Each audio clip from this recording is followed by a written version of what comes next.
Bonjour, aujourd'hui je voudrais vous parler du gaspillage. Dans les sociétés d'abondance en Occident où nous vivons, trop de choses sont gaspillées, sont perdues, en étant jetées.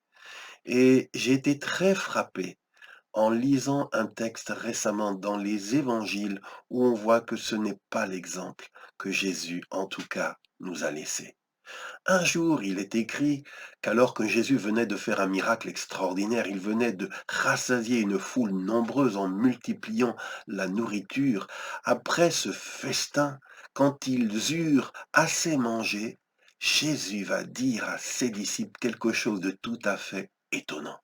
Il va leur dire, ramassez les morceaux qui restent, car il ne faut rien perdre. Ramasser les morceaux qui restent. Mais Jésus, pourquoi se donner cette peine?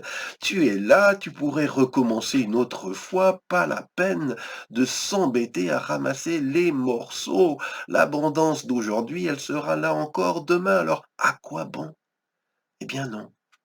Jésus, qui avait pouvoir, bien sûr, de refaire ce miracle, eh bien, il a eu à cœur que de toute cette surabondance, rien ne se perdre. Et il a donné l'ordre à ses disciples de ramasser ce qui restait. Ça veut dire que Jésus avait cette conscience écologique qu'il ne faut pas gaspiller les ressources que Dieu nous donne. Alors on ferait bien de limiter. Et il est dit que les disciples ramassèrent les morceaux et ils remplirent 12 paniers avec ces morceaux des 5 pains d'orge qui restaient après ce repas. Combien de paniers pourrions-nous remplir si nous étions attentifs à ne pas jeter ce qui peut être encore utile et pourrait bénir d'autres? Je suis parfois attristé en tant que pasteur de voir le peu de conscience écologique qu'il peut y avoir chez les chrétiens fervents, les chrétiens nés de nouveau. Et je voudrais vraiment vous encourager. Soyons des gestionnaires à l'exemple du Maître. Ne gaspillons pas les ressources qui nous sont données.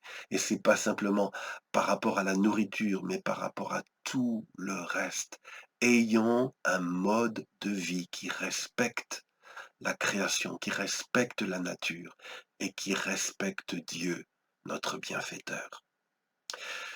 Je vous bénis dans le nom de Jésus, que Dieu vous encourage, qu'il nous aide à progresser et je vous donne rendez-vous mercredi prochain pour un nouveau partage. Au revoir.